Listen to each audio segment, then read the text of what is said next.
Hello, everyone, and welcome to the Comics Perspective Podcast. I'm Liam Reese, accompanied today by my boy, Old Uncle Matty Lavelle. This is a show about comics for all fans to listen and enjoy.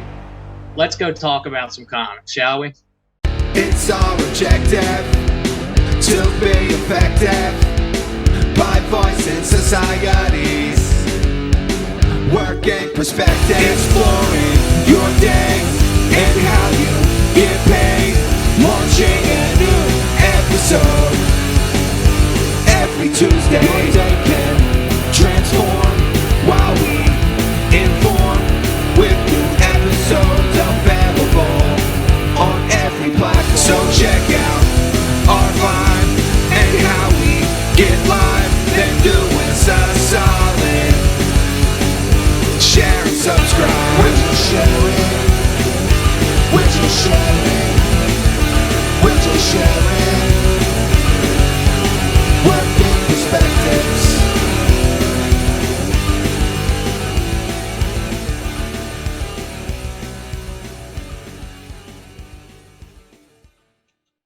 All right, so on the Comics Perspective Podcast, we will be discussing comic books, movies, TV shows, and everything else comics. We will provide canon historical facts, as well as our opinions and predictions for all comics from all comic brands. All right, Lashmish, what do we got today? We got a review of one of my favorite books. It's House of M. It was written by Brian Michael Bendis. He's one of my favorite writers by far. Nice. I think I like him a lot because a lot of my favorite characters, it seems like, are his favorite characters. All his crossovers, all his books, usually like the characters I love are like front and center, and House of M is no different. So House of M, that's an X-Men spinoff, right? If I'm correct.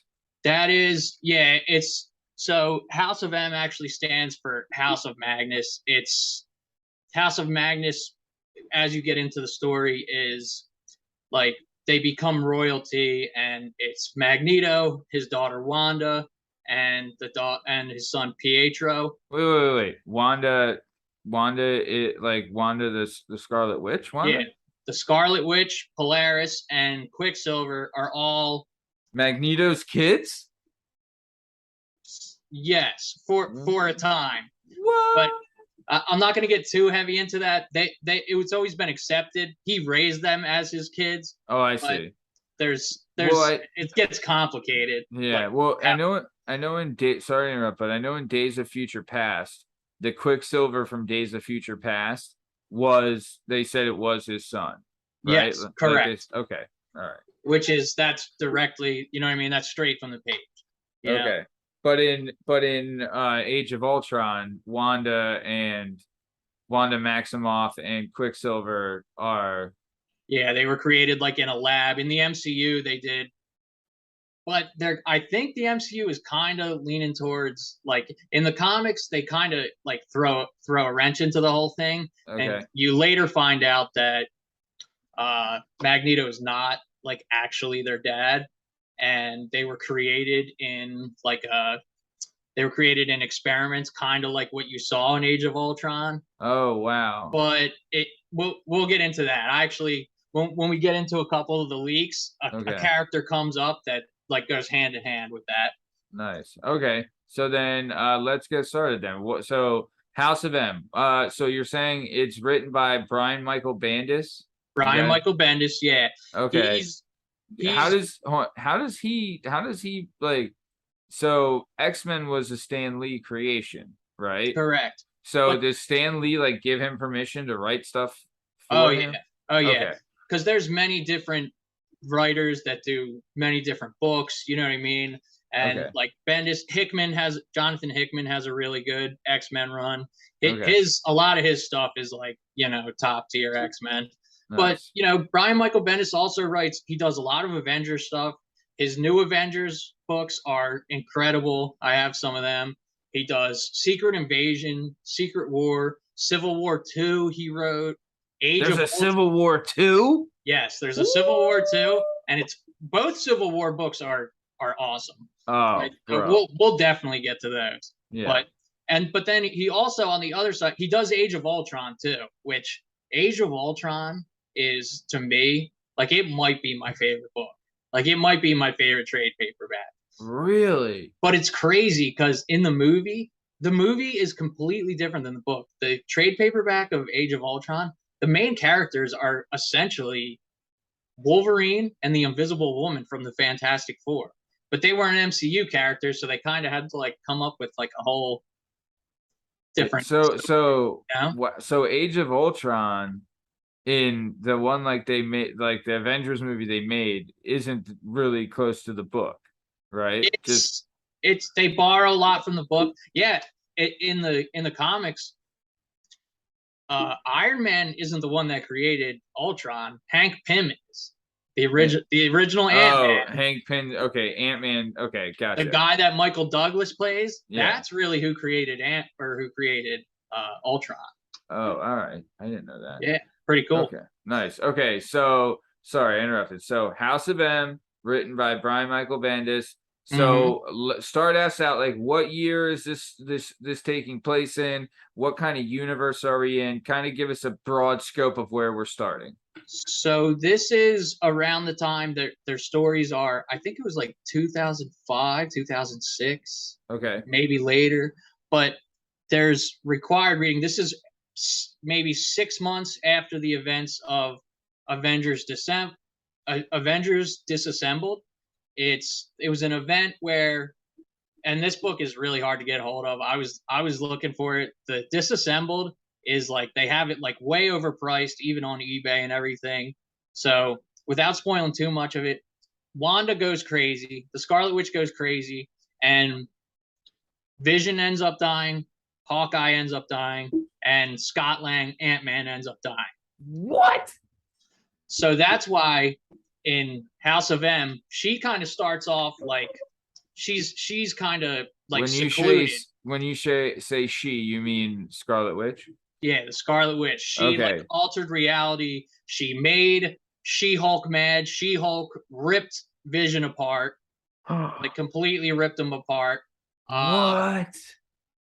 Hawkeye. Wait. She-Hulk's that badass that she could rip Vision in half? Oh yeah, if you get her mad enough, and so. Does she get more strong the madder she gets? Yeah, same as the Hulk. There is no like upper limit to their power, as angry as they get. Really? So I didn't know that. I thought that the Hulk kind of hit, okay, he gets this mad, this is where he ends. But if he got even madder, he could be even stronger. And in the comics, if he gets sad, there's a Hulk's Hulk. Like, if you make the Hulk, the character, sad enough, he becomes something called Clue, which is K-L-U-H, which is the word Hulk backwards. Okay. And he becomes like a really nasty version of the Hulk that's like even more impossible to tame and kill and everything. What? Yeah. I fucking love that. Damn, why don't they got, like, see, that's the kind of fucking they can Hulk still do movie. It. That's the kind of Hulk movie they need to make. They need to make a World War Hulk movie. That's what they need to do. There's a story called World War Hulk where like Hulk kind of just like loses it, and because there's other Hulks. There's like, Red Hulk. There's Professor Hulk. There's Professor Hulk is in Endgame. Is that Professor Hulk? Or no, I'm not. Yeah, no. Professor Hulk is in the Endgame. I'm thinking of oh man, I can't remember what his name was. He's like an older version, but there's there's Red Hulk. There's Either way, there's numerous Hulks, right? Yeah, okay. And we're getting off track. So okay.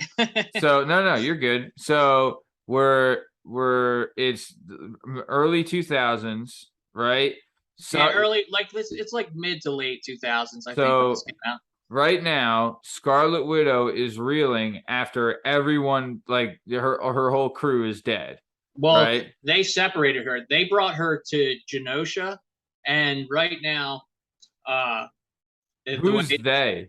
They is Magneto, Professor Xavier, and Pietro, her brother, the Quicksilver. Oh, Quicksilver. Okay. He's alive in this, and they kind of are keeping her there, but she's like losing track, like she's losing grasp of reality. The show starts the way the show like she has like the 2 kids and everything, like in the show, and how in Multiverse of Madness, how she has like the 2 kids, and when she's losing like grasp of reality. That's straight from this book. It starts out, the first scene of the book is she's giving birth to the 2 kids. The Vision is there and alive, but this is because she can alter reality. Then Professor Xavier says, you don't have kids. You know what I mean? Like, this isn't the world. Put the world back to the way it is. Do it now. You know? Then she gets sad, says, I can't believe they killed him. I can't believe I killed all of them and everything. Yeah. Professor Xavier puts her to sleep. So wait. He suggests that she go to sleep. Okay. So it's kind of like the show, The Scarlet Witch, where you come in, she's created this alternate reality where she's living in a sitcom, kind of like she was, right? And she's doing this because of, like, she just suffered so much trauma. This is the only way her brain can, like, kind of like settle. So she creates this alternate reality, and stuff's kind of getting out of hand. So then Professor X steps in and says, "Hey, babe, we gotta shut this faucet off. You're about to flood." And he puts her to sleep. Where does he put her to sleep? Where does Professor X put Scarlet Witch to sleep at? She's kind of, there's a bunch of like broke down buildings and everything. Because in another story, Magneto, like, you know what I mean, he starts like wars with with humans and everything, and then the X-Men and him fight, and Genosha's kind of like a mess, I believe, from one of those battles. In this, Genosha, where is Genosha? Like, what's the city she grew up in Ultron? They're in Sokovia. Okay, so is Genosha like a Sokovia kind of thing? No, Genosha is an island that the mutants created. That like is a sanctuary for mutants. Like, only mutants live there because X-Men, you know what I mean? Like, they were hunted. People just hate on mutants and everything. And so essentially they took the mansion and put it on an island and said, look, people, we don't want anyone driving up the driveway with a fucking shotgun. So we're moving to this island. We can kind of protect ourselves, and everyone's got a sanctuary here. Well, only really like the bad mutants went there because Magneto was running it, and he wanted to like. Oh wow! He just wanted to plot against the humans and commit genocide. So and kill then everyone. it's more like where did they? I mean, remember where they sent Napoleon somewhere? They put him on an island, right? But it's wow. So he's kind of like he put himself in the Rock. In a way. But he kind of, I mean, he screwed that up. So the place is in ruins. So they just have her in like a crappy building. You know what I mean? He tells her to go to sleep. Professor X comes out and says, like, you know, tells Magneto, like, yo, I don't know how much longer I can hold her. And I'm telling you, what? He's like, I'm telling you, like, she's getting to a point where I can't control her anymore. Is Professor X a level 5 mutant? Yeah, I think he's Omega level. Okay, there's like Alpha and Omega and all that stuff. I believe Jean Grey's an Omega. Absolutely, she's Omega. Yeah. Damn. We'll do a list of like Alpha, and that's actually really good. We should touch on that. All right, episode. But okay, so you're Professor X, which is known throughout the X-Men world to be like ultra powerful, like fair, but super powerful, is saying like, hey bub, fucking running low on time here, like this bomb's about to blow. He's got the strongest psychic powers of any mutant, period, and he's having trouble controlling. And wow. he's like we're getting to the end here, you know what I mean? Wow. Like, that's what he's so damn, so she's got it. Like, they underdo her power then. On like in the Avengers, in all of the Avengers, like legit in Civil War, she could have fucking wiped out everybody like that. Absolutely. Like there's no competition for her. She really is like, she could kill she could destroy everybody. I think in the MCU she hadn't really like developed her powers like fully, like realized her potential and everything. But they're arguing like, what should we do with her? And Quicksilver's there, and he, like, Magneto says, you know, like, I don't know what else to do with her, blah, blah, blah. They talk about the possibility of, like, we may have to like put her down for good, you know. How would you even do that? That's where the story goes next. So oh wow, okay. So let's just recap. We're on Genosha, which is a mutant sanctuary. Scarlet Witch was getting way out of fucking hand. No one can control her. So Professor X put her in a coma, basically. So which he has been doing for some time at this point. Oh, really? So this has been like years at this point. Yeah, since 6 months ago when Avengers Disassembled happened, once all that falling out where she like was responsible for the deaths of members of the Avengers, they had to remove her because if anybody finds out like what she did or they know, you know what I mean? Like once people like once word gets out, and the fact that it's a mutant, they have to make her disappear. Yeah. Or else that's it for human mutant relations. You know? Oh yeah, people are scared enough already. If they're like, we got this unstoppable witch on the loose that hates everybody, like lock your doors. Yeah. Yep. Okay. So nice. All right. So okay. So we're on Genosha. It's kind of a mutant sanctuary that was all busted up. Professor X is there with Magneto. And Quicksilver. It's very important that Quicksilver. So her own brother knows about this. Oh yeah. And he's okay with it. They're like inseparable though. In the comics, like it wouldn't matter what she did, and it would never matter what Quicksilver did. They will always like have each other's backs. You know what I mean? So like they could be the last two people and they would fight. But Quicksilver's not there like sneaking around trying to free her, is he? Not yet, but he's around. You know what I mean? Okay, like, so he's listening. But he's aware she's there. He's known about it then, and he's been compliant with it.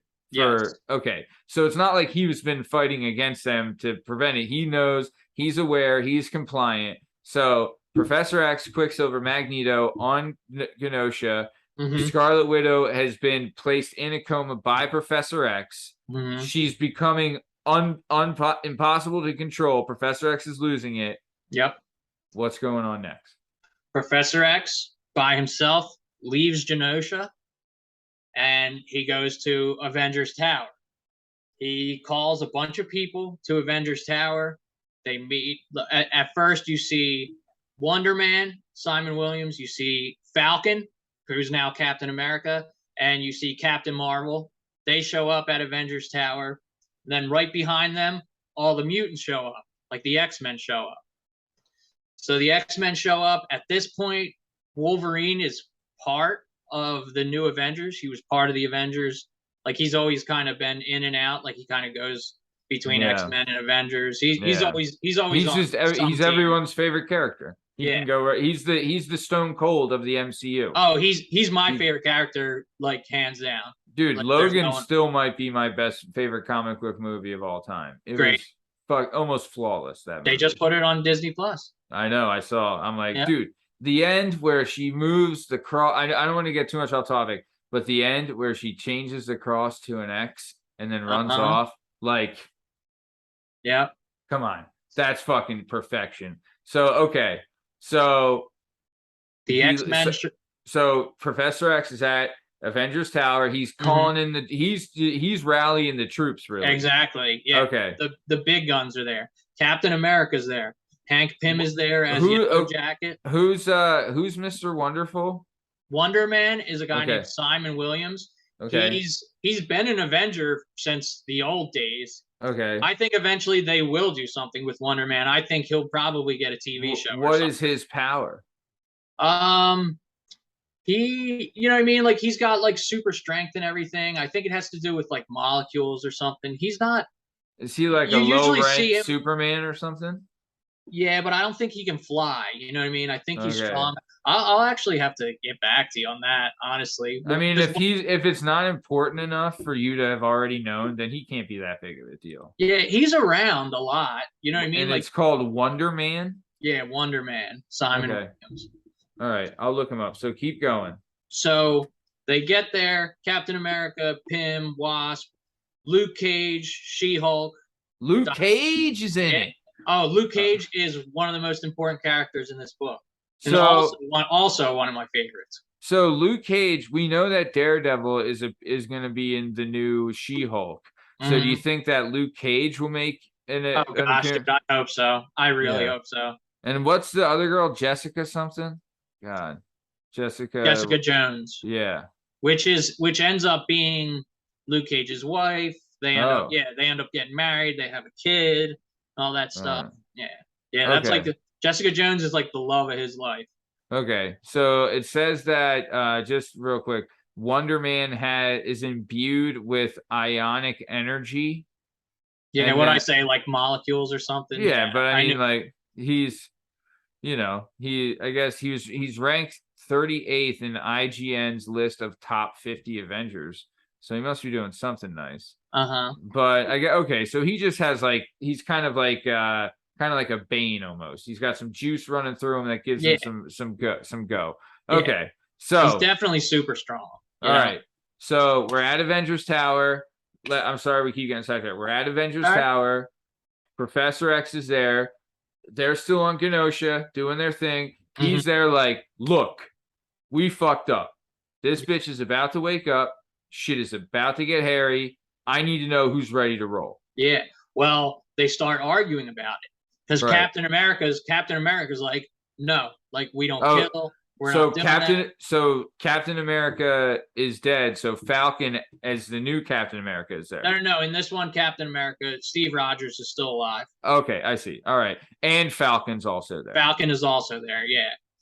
So Captain America starts arguing like, we can't do this, blah blah blah. Like you shouldn't. He's arguing like you should have consulted us. This is the wrong thing to do, kind of thing, right? Yeah. All the ones you think would say no. Like Spider-Man's like, no. You know what I mean? Spider-Man says no. Wolverine's like, if Professor X is saying he can't stop her, he can't stop her. If we have to kill her, we have to kill her. Yeah. Emma Frost says the same thing. Emma Frost. January Jones, Emma Frost?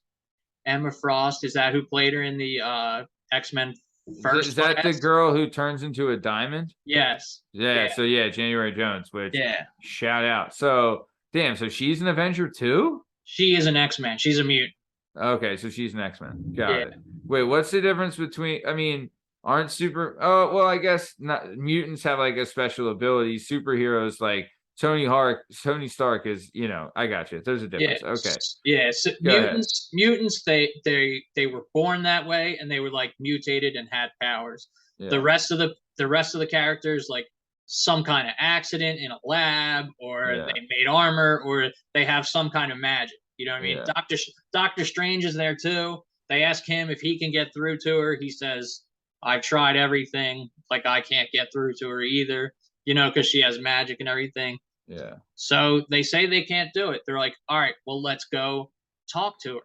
You know what I mean? Yeah. So they cut back to Genosha, and while everybody's at Avengers Tower talking, Magneto and Quicksilver are arguing. Quicksilver's like, you're going to kill her, blah, blah, blah. That's not cool.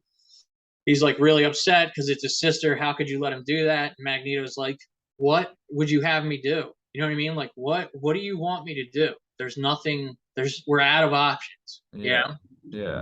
So they show up. Everybody's looking around. Emma Frost also is a psychic. That she can't get a read on anybody there. She can't find Magneto. She can't find Wanda. She can't find Scarlet Witch. They all disappeared. But then eventually they do get a read on her. They go to this like beat down building, and Spider-Man has his spider sense. Everybody's talking. They're like, well, what do we do? Blah, blah. They're arguing and stuff. And then he just gets like a sense. He like knows. Spider-Man gets a sense. Yeah. He turns, looks at the building. Everything goes white. So now the whole universe from like the ground up, everything has changed, it goes white, and then it just goes to the next issue starts. Wolverine wakes up. He's laying next to Mystique. He's in like gear, and like he wakes up next to her. He's like that's like his girl now or something. Like wakes up in bed like we just spent the night together. Yeah. Wakes up next to her. Oh damn, Yes. yo, Mystique. Yeah, and she's like one of his enemies, you know what I mean? So he's like, Yeah. what the fuck? But since he has a healing factor, you know what I mean? Like he remembers, you know what I mean? Yeah. He remembers they were just there, like what happened. Yeah. So he freaks out. Oh, I see what you're saying. So they all come. So essentially, kind of what kind of you're saying is, and I'm guessing at this point, they go back to Genosha. They can't find Wanda. So ipso facto, Wanda woke up, and then she's like, "Fuck everybody." So she then captures all of them and transforms them into like she kind of comas them into a universe. Well, she doesn't capture anybody. She just kind of like she did in the show. Everything goes white and the whole entire world changes. The universe changes actually. The whole fucking universe changes. Or pretty far into the universe. It's impossible to say. Sure. But Wolverine wakes up. Okay, so sorry, I keep interrupting you. Wolverine wakes up, and you're saying because he has the healing ability, everyone else just thinks like, okay, this is the new world. I have no idea. So he's waking up thinking like, what the fuck just happened? Yeah, and he's the only one that can. Yeah. So he goes outside. They're like in a like what appears to be a hotel room. He goes outside and he's actually sleeping on one of those shield helicarriers.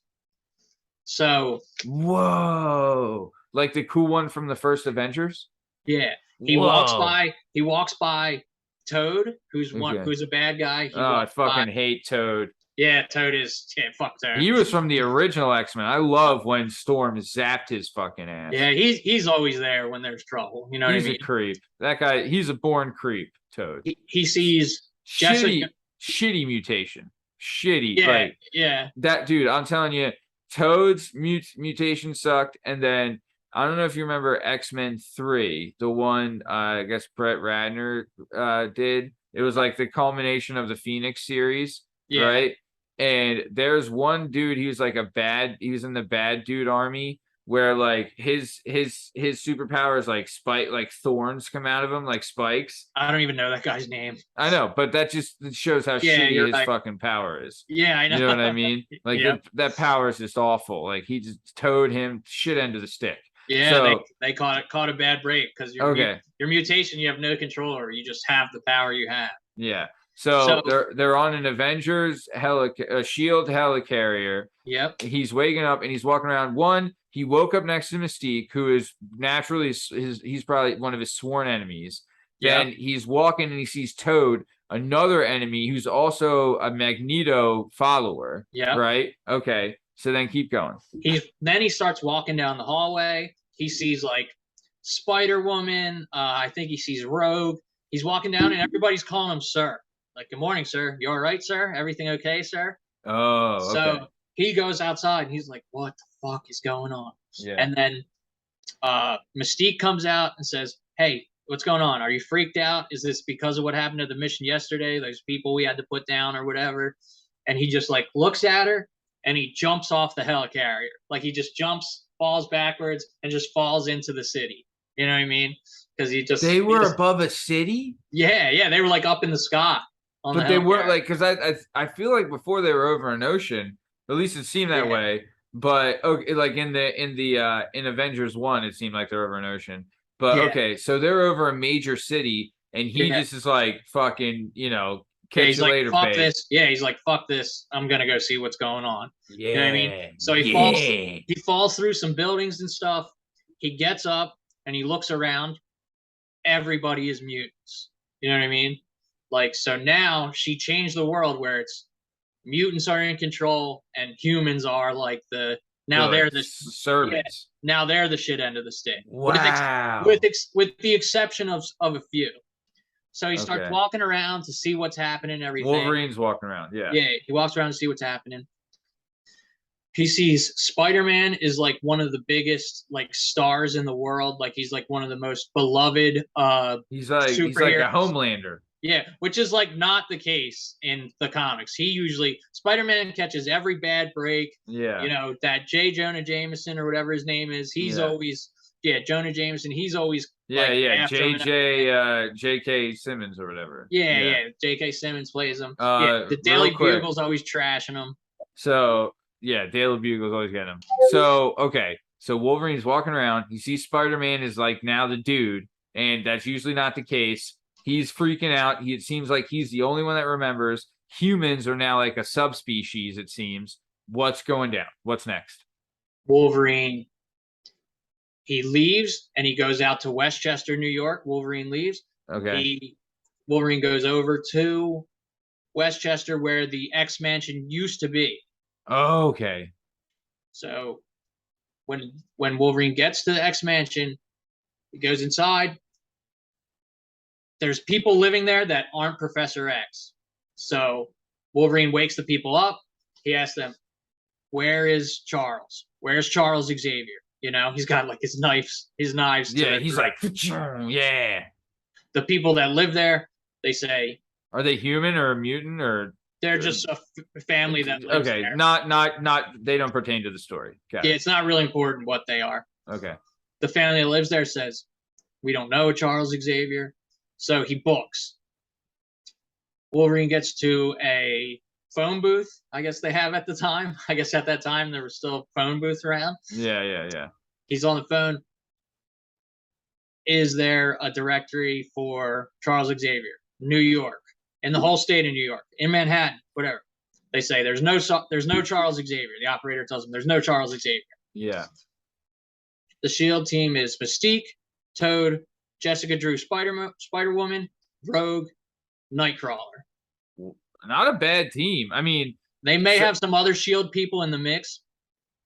Besides Mystique's like can change appearance thing, does she have other abilities? Because she always seemed to be like a really good fighter too. She is a really good fighter. Yeah. Okay. She's been around for a long time. She's always been like a criminal. Always where the big fights are, she's there. She's almost like a super spy. She's almost like a version of Black Widow that can just change wherever she is. Yeah. That's how I see her as. It's like she's like a spy with like even. That power makes you like the ultimate spy. Yeah. Okay. So then that's the SHIELD crew, right? So what is Wolverine doing now? Wolverine can't find Charles Xavier. What's going down? They approach him, and the SHIELD team says, "Come on, we'll bring you into Madam Web, and she'll fix you. Pop the stitch. You know, it's like it happens to everybody. Like it's just too much excitement and everything. We'll get you back to normal." He says, "Fuck that." He takes off, punches some dude, steals his motorcycle. And as Wolverine is running from the SHIELD squad, Cloak from Cloak and Dagger, Cloak opens his hood and he basically makes like a huge shadow when he opens his cloak, and that will transport you to wherever Cloak wants to take you. Whoa. Who the fuck is Cloak? You've never heard of Cloak and Dagger? No. There was a show a while ago. So Cloak he's just this dude. He has a cloak, and his powers are when he opens it up, he can transport into like, he like transports through the shadows. But he uses magic. He's not a mutant or anything. It's like a magic based power, I guess. So is Cloak like in a Doctor Strange kind of bracket?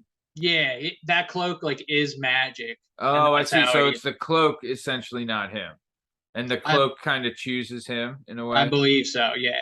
Okay, so Cloak's special thing is that he can pop up. He says he flashes you, right? And then that shadow, Cloak shadow, will then absorb you, and he can then be like, "All right, boom, you're going here," and it can be anywhere in the universe. Yep. Wow, that's a pretty good fucking power. All right. So Cloak transports Wolverine. Where do they go? Picks up Wolverine. He takes him to the headquarters of the Resistance. Like of the humans, the Homo sapiens that are against, like the mutants have control of the whole world and everything. Magneto and SHIELD and everything. There are some characters like Captain Marvel and Spider-Man are technically humans, but they get a pass because they're so powerful and awesome that It's fine that it's fine. You're not a mutant, but you're not a human. Yeah, I got you. Yeah, you pass. Same with Tony Stark. Just because he's so smart and has all this shit. Yeah. And they don't want. It's kind of like they don't want to pick a fight with him either. Yeah. Agreed. Yeah. Okay. Yeah, it's more trouble than it's worth to fight with Spider-Man. Okay, so then Cloak isn't working with Shield. No. Cloak is working with the Human Resistance. So Cloak, led by. When Cloak transports someone through a shadow, he goes with them. Correct. So he shuts his cloak, and then he's going with it. Okay, I see. All right, I thought he just like popped him somewhere, and then he just goes and gets like a pretzel or something. Okay. All right. He'd probably be a dead dude if he could transport with him. Yeah. So Cloak gets Wolverine. They sneak off to the head of the Resistance, led by none other than Luke Cage. Whoa! All right. And Luke Cage's ability, he can't get hurt either, right? Yeah, but that was the same thing. It happened in an experiment. You know, they gave him super strength and like bulletproof skin and all that stuff. That was all through an experiment. Wow. All right. Okay. So Luke Cage is leading this awesome team. To me, this is the coolest team in the book. These are your like heroes of this universe. This is like the Magnificent Seven of House of M. Yeah, to me, this is like these are the guys that I was rooting for. So they have Luke Cage, Iron Fist, Mark Spector, who's Moon Knight. Whoa, babe. I know I keep interrupting you. I know. Okay. Luke Cage. Iron Fist is the dude. It was that there was a show. That was the show on Netflix, right? And Iron Fist. It was not very good. But him and Luke Cage are like this. They created Heroes for Hire. They've done like a lot of books where it's just those two. So wait, oh wow, so this is badass. So Luke Cage, Iron Fist, Moon Knight. Yeah. Who else? Misty Knight, who you might remember from the Luke Cage show. She was the cop who ended up getting the robot arm. Oh, okay. I didn't watch Luke Cage, but okay, I'll have to. Cloak, obviously. Was Luke Cage good? Yeah, okay. Yeah. Luke Cage was good. Okay. Silver Sable was there. Mockingbird, who was the one that she was a SHIELD agent that like married Hawkeye. And mind you, Hawkeye is dead at this time, and he sees Hawkeye is fucking standing there with them. Wait. Okay, hold on. Who are the last two you named before Hawkeye? Mockingbird and Silver Sable. Okay, so who's Mockingbird? Mockingbird is like another SHIELD agent that's really good, like a really good fighter, almost like another like Hawkeye. It's Hawkeye's wife, but she's like, I think she's Agent 13 or something. She's just like one of the top tier humans. She's kind of like a Natasha Romanoff then. Absolutely. Yeah. Okay. She's like that. And then, she's badass like that. Okay. Yeah. And then who's Silver Sable? Silver Sable like leads, I think it's called like the Sable. She leads like this she's in Spider-Man comics, and she like leads this like she's in more than just Spider-Man, but she like has this pretty badass like security crew, or they kind of like they're almost like mercenaries and stuff. Okay, so she's kind of like a Winter Soldier in a way. Yeah, but she doesn't really. I don't know if she really has powers like that. She's just a badass human, you know. Okay. Another badass human. Most of the badass humans are there. And then Hawkeye is supposed to be dead. It is dead. Hawkeye is dead. There's no supposed to be. Hawkeye is dead. Correct. But then Wolverine sees his ass standing there and is like, "Bro, Cliff, what the fuck?" So, all right. And Hawkeye's got an arrow pointed at him saying, "Take your tracker out." It's like all the SHIELD agents have a tracker. Take it out, or I'm going to take it out for you. Wolverine's like, I don't know what the fuck you're talking about. He zips it out of the back of his neck with an arrow, and then they're like, "Oh, great! You didn't even give him a chance. Now he's dead." You know, and then they didn't, because they don't know who Wolverine is at this point. Yeah. He heals. He stands back up, and he's like, "Okay, can we keep going?" You know what I mean? Like, can we move it? Yeah. So then, does Cloak then move them all to another safe spot? They have to, yeah, because he had the tracking thing. They get discovered. They move to another safe spot, which is Cloak is like their lifesaver. He is. They without Cloak, they probably don't make it too far. against all these mutants. Okay. So wait, Cloak then transports them. Is Kingpin now with this crew? They just took Kingpin out. Luke Cage and his people just took Kingpin out. So Kingpin was working with he was still a bad guy then. Yeah, he's still just a bad guy. Always. So what they start to realize is, and what you start to realize as you're reading this book, a lot of the characters in this new reality are getting like everything they could wish for. You know what I mean? Yeah. Luke Cage doesn't even really want to be involved in all the bullshit. He just wants to fight for the little guy. You know what I mean? He just wants Luke Cage just wants to keep his street safe and fight for the little guy, and you know, Spider-Man gets everything he wants. Spider-Man wants like everybody to love him. Okay, so then Logan, essentially everything he wanted was Mystique and to be part of S.H.I.E.L.D. Apparently, to be the leader of S.H.I.E.L.D. That's what he always wanted. And he wanted Mystique.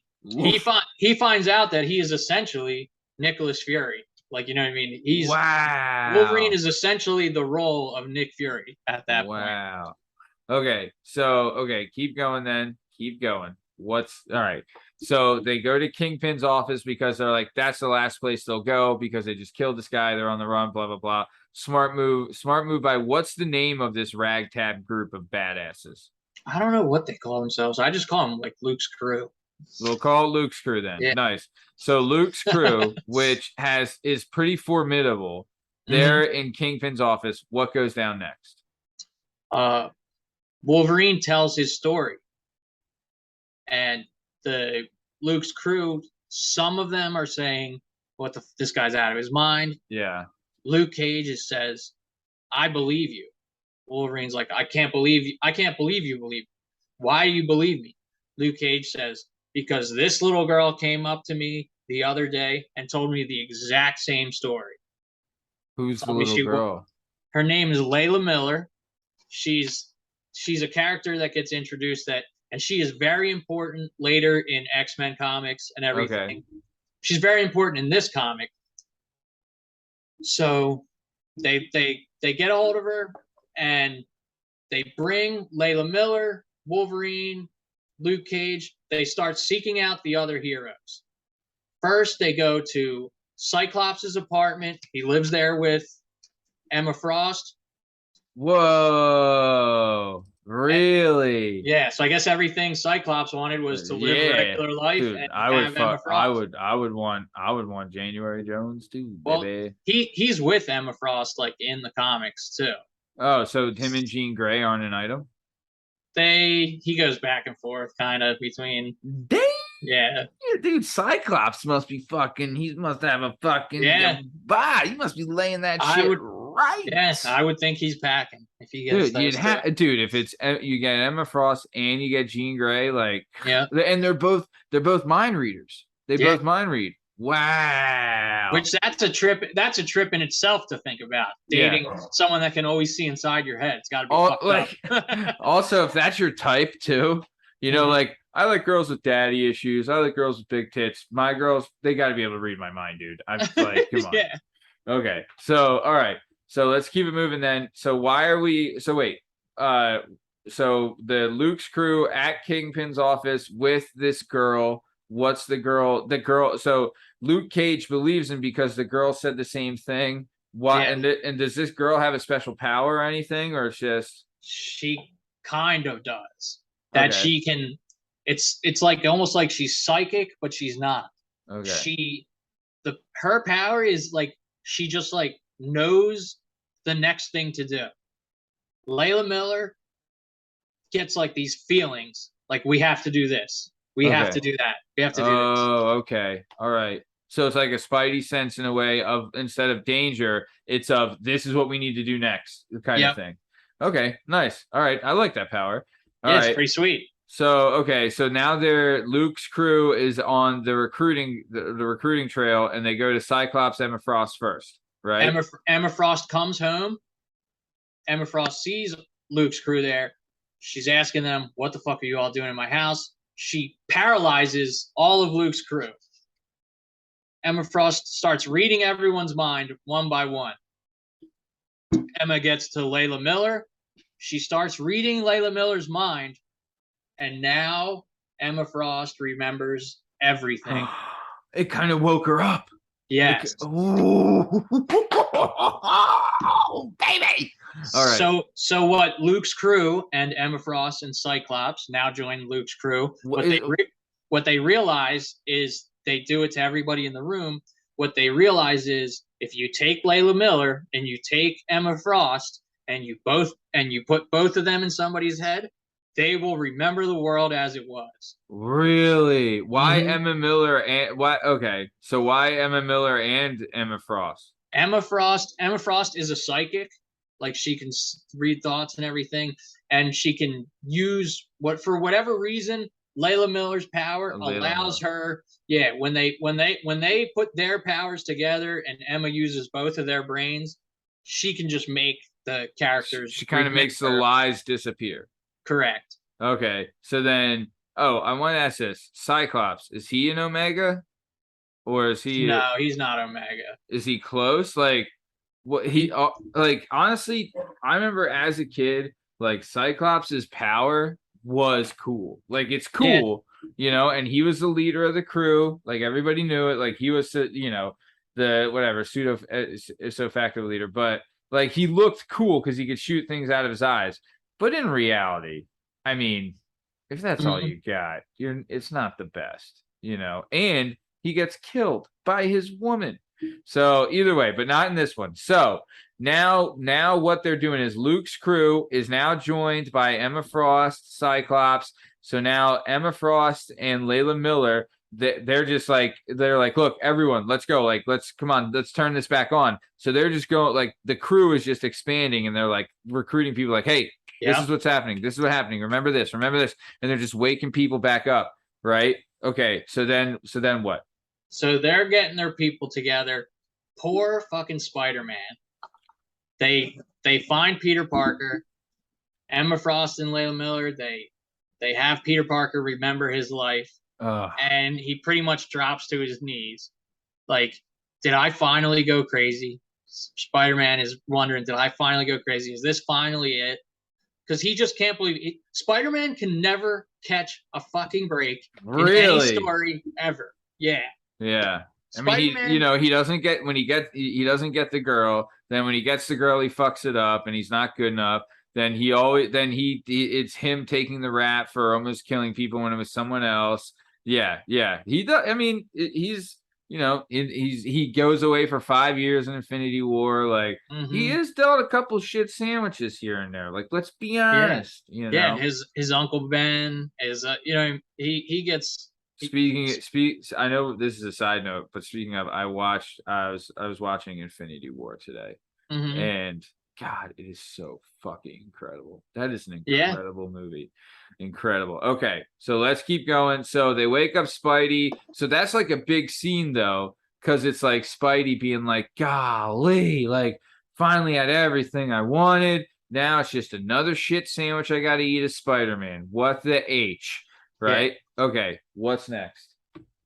Yeah, so Spider-Man's down in the dumps. They're recruiting people. As they're recruiting people, the House of Magnus is holding a summit for all, like, the royalty in this universe. The royalty is Namor, T'Challa, Black Panther, Storm is the leader of Kenya, Dr. Doom is a world leader of Latveria. Okay. And Dr. Doom from Fantastic Four? Yes. Okay. So that you're saying House of Magnus, House of M, is what it sounds like. So the House of Magnus is they're holding a ball for the royalty. So we got T'Challa, Black Panther, Wakanda, right? Then we got Storm, Princess of Kenya, right? Sure. Then we got Namor, the king of the oceans, right? Yep. Then who else? Then we have a guy named Genis-Vell, who is actually the son of Mar-Vell, who was Captain Marvel before Carol Danvers. He ended up having a son. So he's the leader of the Kree. And that's why everyone realizes that the Scarlet Witch's powers somehow made it all the way out to the, out to the galaxy. Yeah. Because he's showing up as royalty too. Yeah. Yeah. Well, I mean, I guess it just must have pinged them, right? Yeah. Okay. Of course, they show all these royal members, and then last but not least, they show the House of Magnus. These are the royal of all royals. You know, they're the cream of the crop, everything. Yeah. And Luke Cage, all the heroes, everybody's watching this like fucking Magneto. You know, like the ego of this motherfucker. Wait. You know? So House of Magnus is Magneto. Yeah, that's his else? last name. It's him, Polaris, Quicksilver, and Scarlet Witch. Wait, who's Polaris? Another sister. Who's other sister? Wait, Scarlet Magneto Witch has another kid. Yeah. Oh, wait. So Scarlet Witch and so they're all coming to terms saying like we're all Magneto's kids. This is the House of Magnus. So wow. So wait. Let me ask this, and you can spoil. Mm-hmm. So when Charles left Genosha, did Magneto wake up Scarlet Witch on purpose and say, let's fucking do this? That's at first, that's what it seems like. Because you think only Magneto has the ego for this. Oh, dude, he is such a fucking, I mean, I know he survived the Holocaust. All right, we get it. But come on, he's bro. always been like a genocidal motherfucker. You know what I mean? He's a Thanos. He's a total Thanos. Magneto is always, you know. Oh, he wants to kill everybody. Like mutants were so far above everyone. We're so for someone who survived a Holocaust, you'd think he would want to prevent another one. You know what I mean? But like, what? Okay, so then, hold on. Oh, is Magneto an Omega? Magneto might just be an Alpha. He might be Alpha level. Okay, and that's one below. But they're saying he could be an Omega. They're saying I think Magneto has Omega potential, but I think they have him ranked as Alpha right now. If he goes to a planet that doesn't have metal, he doesn't have a power. True. I guess you need polarity somewhere. You need metal. You need magnetism. Yeah. Yeah. You need if there's no metal, then he's fucked because he can't control stone. It has to be metal. He's too smart for that. He's always got. Well, think about it. People have iron in their blood and whatnot. Oh shit! Yeah, you remember that scene in that was a great scene. That was in 2, right? When Mystique breaks him out of the prison. That was in is that 1 or 2? X-Men 1. That's 2, I think. You're right. Yeah, when they go to the prison. Or maybe it's 3.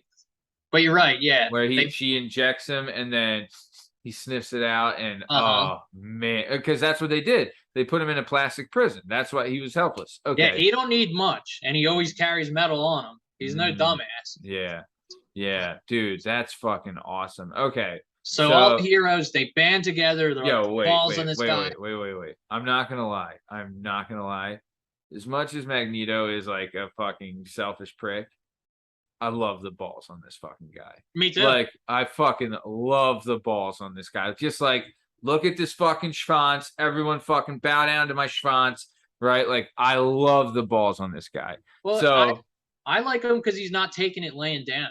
No, you know, God, he's looking at it like because there's plenty of humans that just want to like eradicate mutants in general. And he's like, oh, no. Like, we are the next step in the evolutionary ladder. Like, you are the ones that are extinct. We're letting you live here. You're not letting us live here. Yeah. Him and Apocalypse are similar that way. They're like, no, we allow you to live, you know? Didn't Oscar Isaacs play Apocalypse? That was him? Was it Oscar Isaacs? Because if so, then he's also Moon Knight. Maybe he did. I don't know. That Apocalypse was so bad, and I like Apocalypse too. It's a shame. Dude? They did what? They did First Class, Days of Future Past, then Apocalypse, and then what was the one with the Dark Phoenix? Yeah, those 2 were really bad, dude. Yeah. Days of Future Past, I really like. Let's be honest, X-Men First Class was the best one. That was a great movie. Agreed. Great movie. Yeah, and Wolverine I loved either. that one too. I loved that one too. Yeah. Okay, so sorry, we're getting off track. It's okay. So we're at the ball, right? You don't know what this House of Magnus is. Like, I mean, you know because you know Magneto's real last name. I had no clue. I could kind of guess, but so they go to the House of Magnus, which is the most royal family in the whole galaxy universe, right?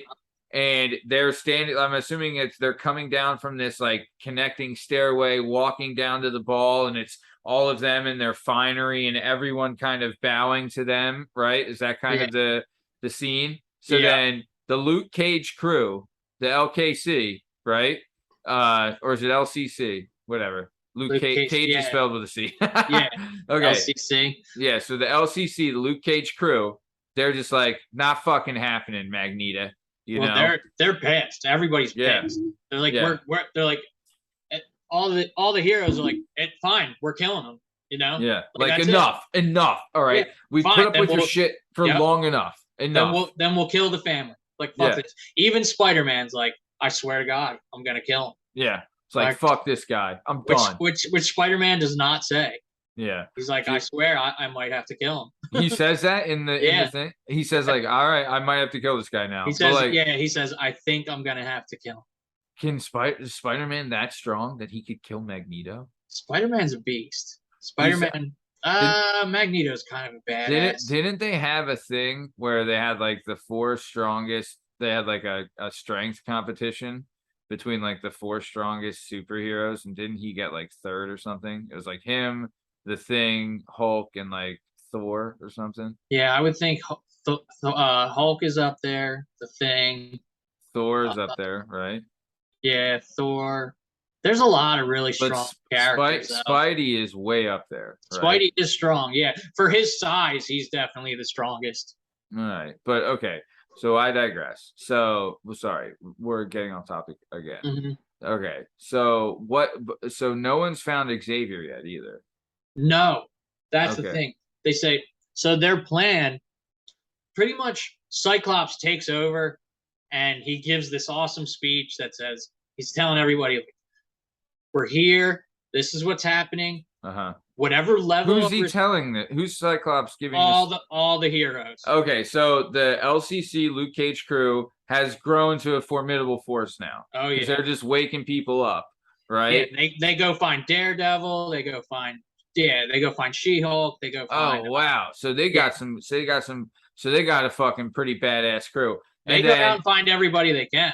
And then is the House of Magnus? Is it like Magneto, Quicksilver, the other sister, Scarlet Witch, and then like the people that were on the Shield aircraft, like Toad and Mystique and them? No, they're in. The Shield crew is in. They woke them up too. Oh, they're in with the LCC. Yeah, Toad, even Mystique, they're like, let's rock and roll. Okay, so they got almost everybody then. Yeah.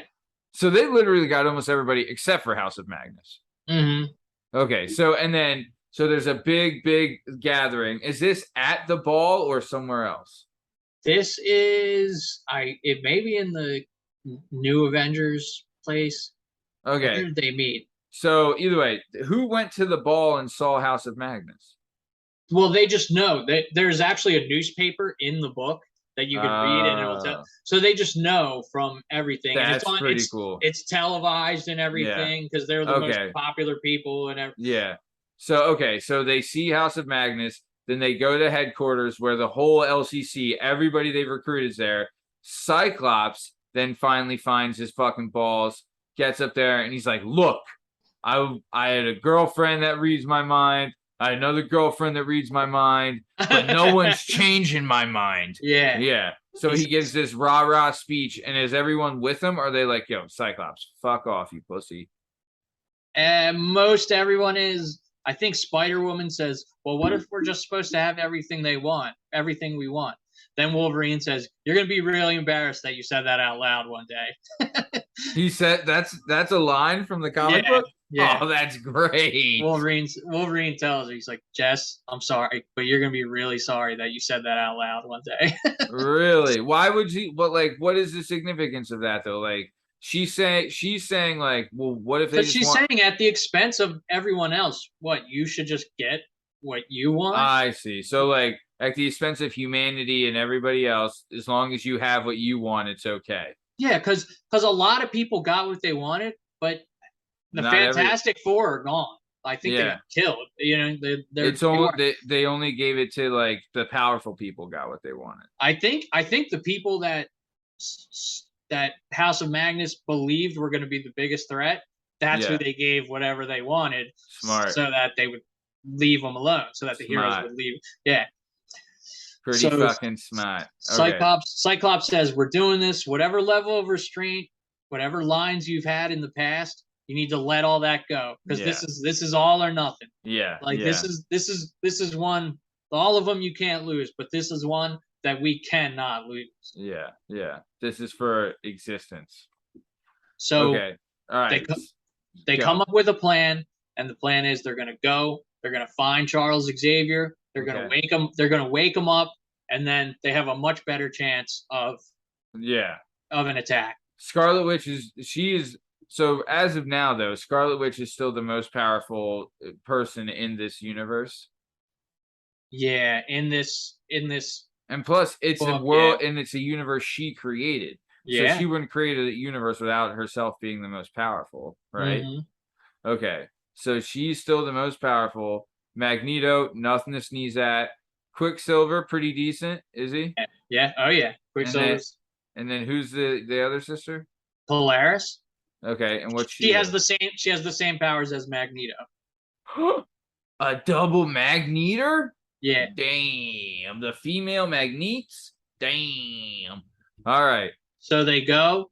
The heroes show up to the House of Magnus while they're having this grand ball for all the elites and everything. Oh, so so then was it like, so sorry. So then was it when LCC is like doing this, they saw like, oh, House of Magnus is having a ball in 3 days. Yeah, let's do it there. This motherfucker. Yeah. Got it. Okay. So it's not like they watched the ball on TV. They saw news saying like, in 3 days, the House of Magnus will be having the super social ball, blah, blah, blah, blah, blah. And then the LCC is like, this is where we strike. Moon Knight. This is where we make our final stand. Yeah. Wow. And it is a final stand because it's all or nothing, right? It is very much a final stand. Okay. So the heroes get to the House of Magnus. Layla Miller and Cloak and Emma Frost go off to find Charles Xavier. Okay. The rest of the heroes are just fighting all the mutants and all the people at House of Magnus. They've got to fight Namor. They've got to fight Doctor Doom. They've got to fight. Oh, wow. Okay. So House of Magnus has a crew. Oh, yeah. Very formidable crew. Okay. And so what's Doctor Doom's power again?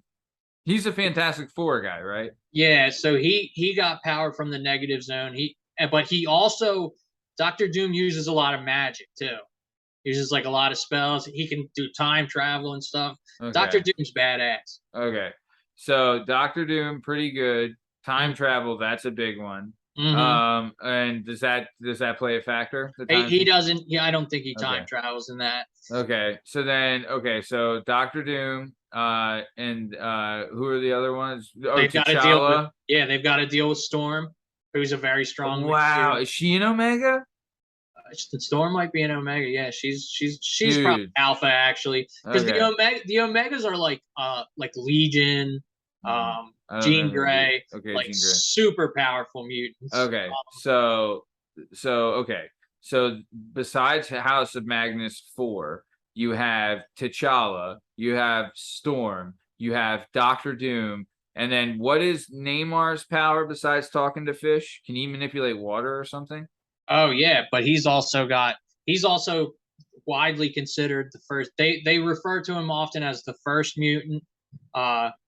He's got super strength, super durability. Really? He's a great fighter. Yeah. Wow. But he also has the Atlanteans at his back. Same with T'Challa. T'Challa so they brought their crews. Oh yeah. So this is an even fight. It's like not like they. Like the LCC had to bring everybody, so they just broke even. So they have the pawns kind of going, not the pawns, but you have the big crew of the LCC big bot, the big body LCC going against the Doomsday, T'Challa, their crew and everybody, because T'Challa and Namor also brought their warriors from their homeland. Yeah, and there's a bunch of mutants there as well that are working with Magneto and all them. So you got to fight all them too. So it's a huge fight and everything. So real quick though, I remember you had said that Black Panther and Namor, like they just fucking hate each other. They do always hate each other. What's Namar's people? The Atlanteans, right? Yeah. So the Black Panther, so the Wakandans and the Atlanteans, they just hate each other. Oh yeah. Right? Is there any of that in this book at all? Any hate? In this one, there is not. Not in House of M 1 through 8. Now there's a lot of like House of M like offshoots. Yeah, but so maybe there's some fighting in that. But in this one, in House of M 1 through 8, all those. Okay. In this book, there's no fighting between Atlanteans and Wakandans. Okay, so this is the culminating battle. Yes. Okay. All right. So you got the big group, they're going at it, but then the offshoot, there's a smaller group that goes after the House of Magnus, right? Mm-hmm. And who's the offshoot going after the House of Magnus? That is Layla Miller, that is Emma Frost, and that is Cloak. Are kind of they're against the House of Magnus, and they're looking for Charles Xavier. Is that what you're asking? Yeah, like why? So wait, but I'm saying because there's the main body of the battle. They're going like those two are going at it, but I'm assuming the House of M doesn't jump into the main body of the battle. They kind of go off to do their thing. They're in the main battle too. Oh, okay. They're fighting. They're in the main fight too. So everyone's going at it, and are people dying? Are mutants and superheroes dying? No, it's a pretty like. They're just going back and forth. Yeah, they're going at it. It's kind of like a civil war kind of scenario. Okay. So then what's going on next? So the battle's raging. What's going on in the battle? Because I know they're focusing on House of Magnus in the battle, right? The heroes know that they have to find Charles Xavier to have a chance. Emma Frost, Layla Miller, they find Charles Xavier's headstone. They're like, Layla Miller and Emma Frost, they're standing there and they radio the team. They're like, we're fucked. There's no Xavier. His grave is right here. He's dead. Because it says, like, in memory of Charles Xavier. Cloak shows up and he just drops to the ground. Like he goes underground. He pops back up. They're looking at him. Emma Frost and Layla Miller are looking at Cloak like, what are you doing? He's like, there's no body in there. We still have a chance. Whoa, love it. I'm liking Cloak. The more I hear about this Cloak guy, the more I'm digging him. Like it. All right, keep going, baby. I'm fucking juiced. So they're going head to head. Doctor Strange gets on the astral plane, and Doctor Strange goes to find Scarlet Witch. Sits down, starts talking to the Scarlet Witch. All the while, this fighting is going on. Scarlet Witch has the two sons there, and the two sons are telling Doctor Strange not to make the mom sad, blah, blah, blah. They get to talking, and Doctor Strange says, why did you do this for your dad? Why did you do this for Magneto? She puts this cube up that shows a scene that happened right before everything happened. Magneto, it actually wasn't him. They show Quicksilver and her talking. So Doctor Strange radios back. He says, everybody, it's Pietro. It's Quicksilver. This is all his doing. Really? Zipping around. Yeah. So everyone had thought it was everyone assumed it was Magneto, and Pietro put Magneto at the height of power so he would draw that attention, I assume. Right? So Pietro is kind of slick. Yep. So, because I was fooled right away, I was like, "Fucking Magneto!" He just he woke. Reading it, I was fooled for sure. He woke up Scarlet Witch, and now he's fucking the head Magneto guy, like he always wanted. But really, it was Pietro pulling the strings. Yep, Quicksilver. Nice. I fucking love this. Love the swerve. Love the swerve. He knew Scarlet Witch was on edge. He knew she was susceptible to like suggestion. He knew he could just put it in her head and say, "Let's do this. Everyone will be happy. We can save you. We can save us." Yeah. You know, like the House of Magnus, all that stuff. Yeah. So then Hawkeye is hiding. He's in the room the whole time. But he's not engaging in the battle. He's like sniping. No. Yeah, he's listening. So all of a sudden, Wanda and Doctor Strange are going back and forth, back and forth. Then all of a sudden, Doctor Strange is there? Yeah. But he's not actually fighting. He's like on the astral plane talking to her. It's like a magic thing. He can kind of get through to her there. He can actually talk to her without. So he's still in regular world, and he's like, Wanda, what the fuck you doing? Mm-hmm. Okay, I see. So Hawkeye hears all this. He shoots Wanda with an arrow. She drops, and the boys are like, "You made her sad. You made her sad." Wanda's like, "Why did you do that to me? Why'd you do this?" The one son gets really mad. Wiccan, who he will eventually be, one of her sons, he gets mad and just turns Hawkeye into like cubes. He kills him. Hawkeye dead again. Whoa! Wait! And he was never alive in this one anyway. But he was never really alive anyway. But wait a sec. So who turns him into cubes? The son. One of the sons she made up. Oh. So I guess it technically was. So that was all just that was all a manifestation of her mind then. Yeah, so it seems like it was her power that killed him again. Yeah. But still, but is she legit shot though? She is shocked.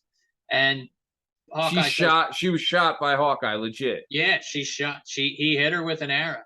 Okay. And he's telling her, like, how could you kill me? I loved you. We were Avengers. Like, I would have done anything for you. Yeah. How could you do this to me? Yeah. Hawkeye is out again. And the Scarlet Witch gets very upset, sees everything that's happening.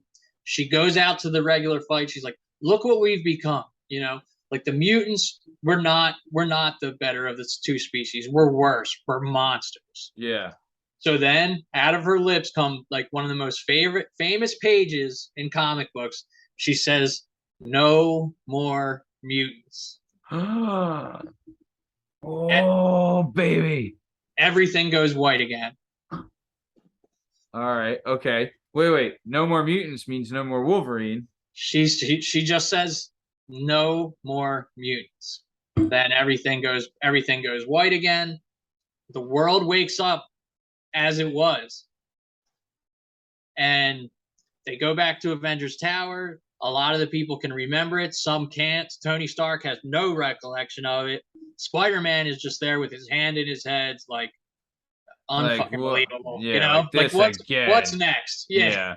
Poor Spider-Man. Yeah. Poor Spider-Man eating. Another one of my girlfriends gonna die? Like, what's next? Come on. Yeah. He's like, is my aunt and uncle both gonna die again? Like, what the fuck, guys? Yeah. Okay. Well, in his reality, he was married to Gwen Stacy, and Mary Jane was the most famous movie star in the world.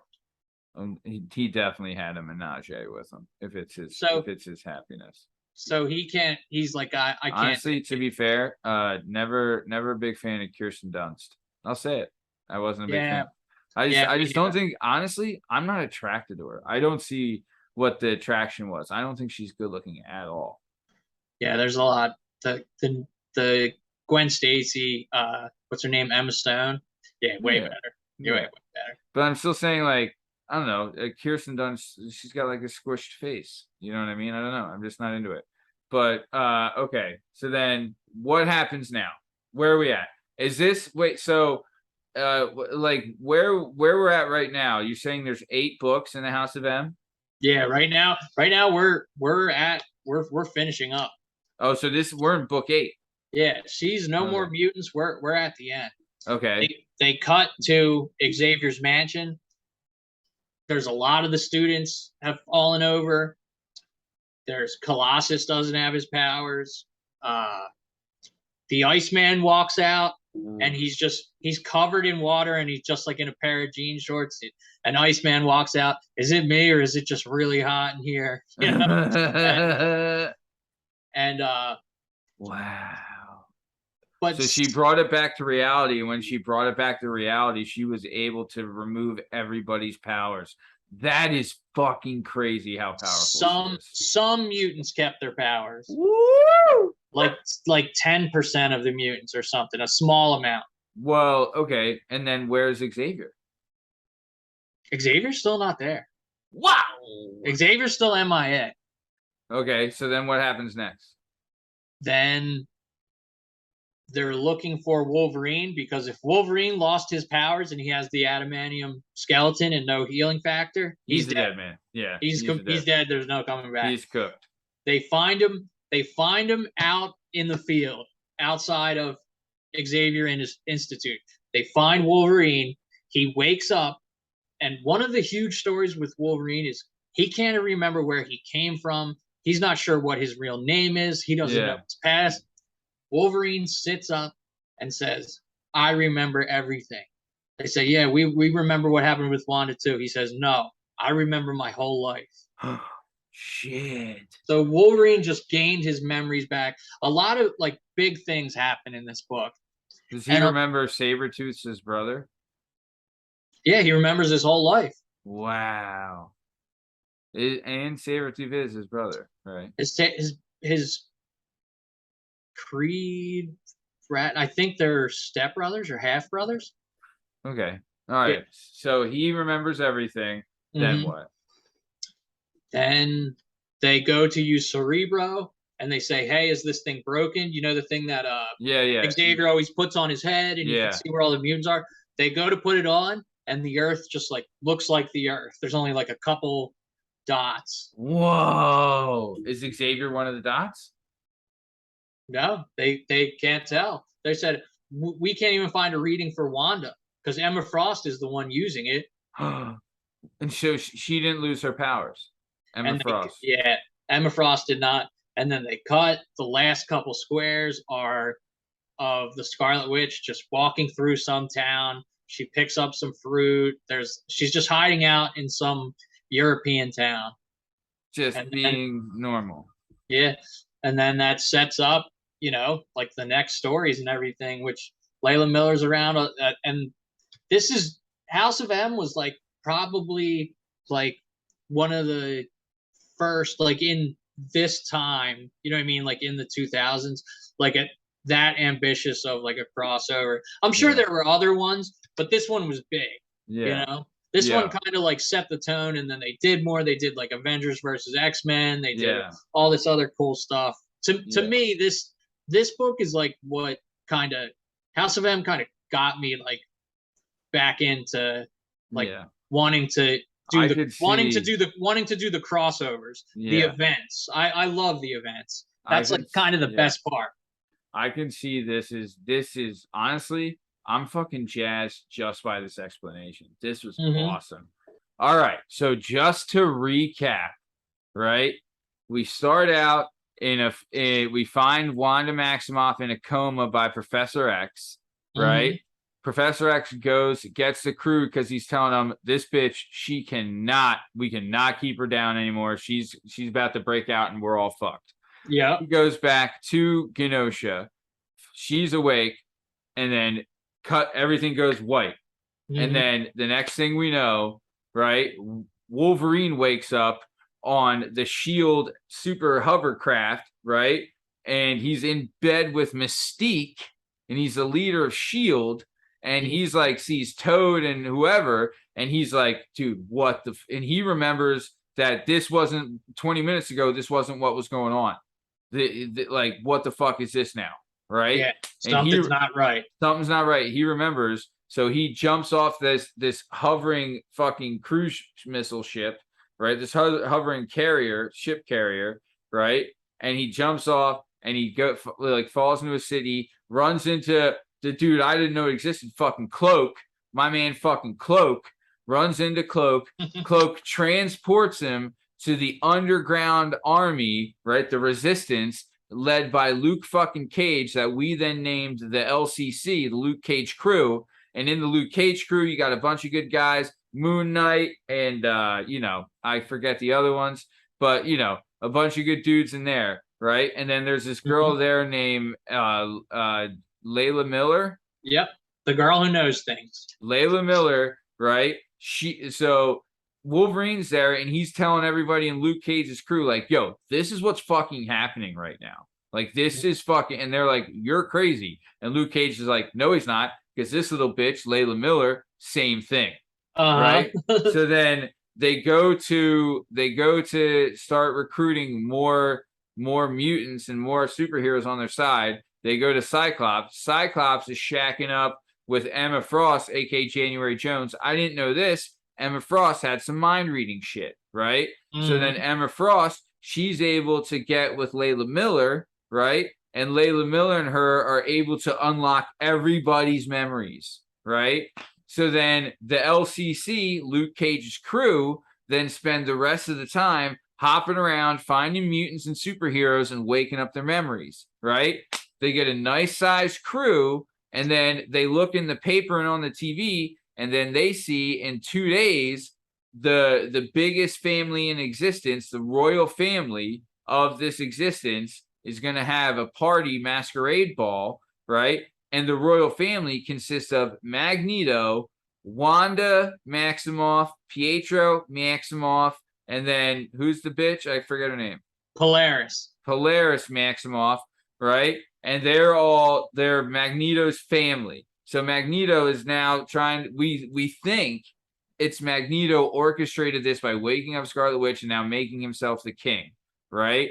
So the LCC, Luke Cage crew, they go here and they're like, we ain't fucking having this. We ain't fucking having this, right? Cyclops pulls his fucking schwanz out, says, follow me, boys, right? So they all head to the Magnus mansion, right? The House of M mansion for the party. They go there, they crash it, right? They're looking for Professor X everywhere, right? And then Wanda gets a wake up because Hawkeye, who had died years earlier, right? And is somehow alive in this existence, but isn't alive in the real one, is alive here. He shoots and kills her, right? And then one of her fake kids kills Hawkeye, right? And she's like, this is what this has become. I wanted everyone to be happy and in love. I didn't want hate. And one of my best friends who I loved from the Avengers, Hawkeye, just killed me. What world is this?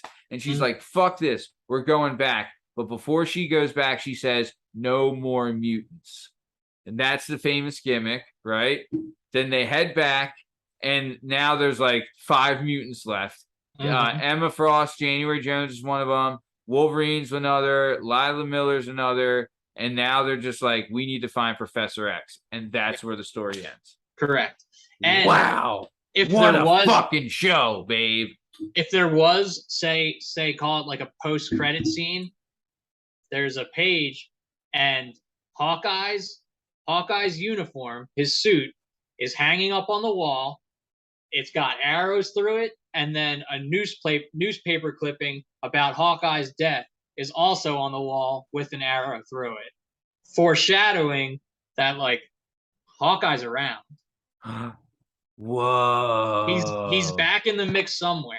They don't explain how. But so she's brought him back again, maybe? We think, because his uniform's hanging up. It's got arrows through it, all that stuff in the old Avengers Tower. Yeah. So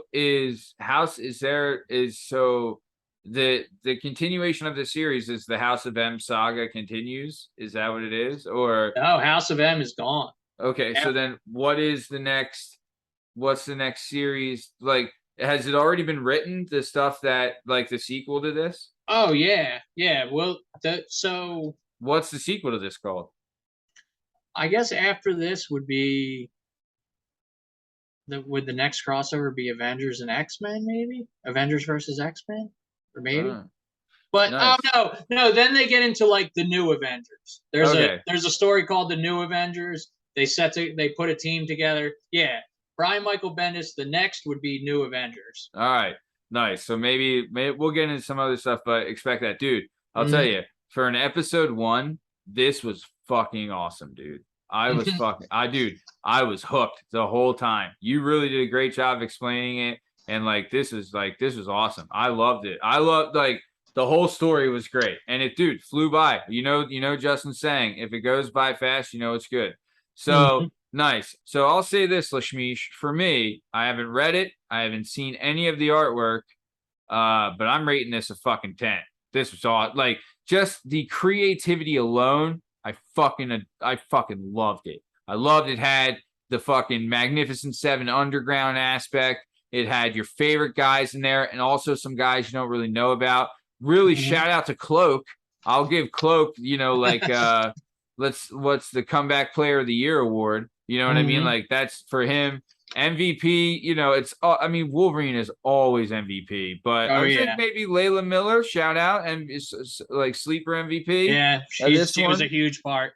And then and then the villain of the story, Pietro, right? Pietro Maximoff. Is that Quicksilver? Yeah, he was crafty. Oh, crafty motherfucker, that one. Yeah. Really didn't see it coming. Loved the spin. Everyone assumes right away it was Magneto, but it was Pietro. I really like it. It had Magneto written all over it. Oh, it's textbooks Magneto. Textbook. Textbook Nito. Textbook Nito.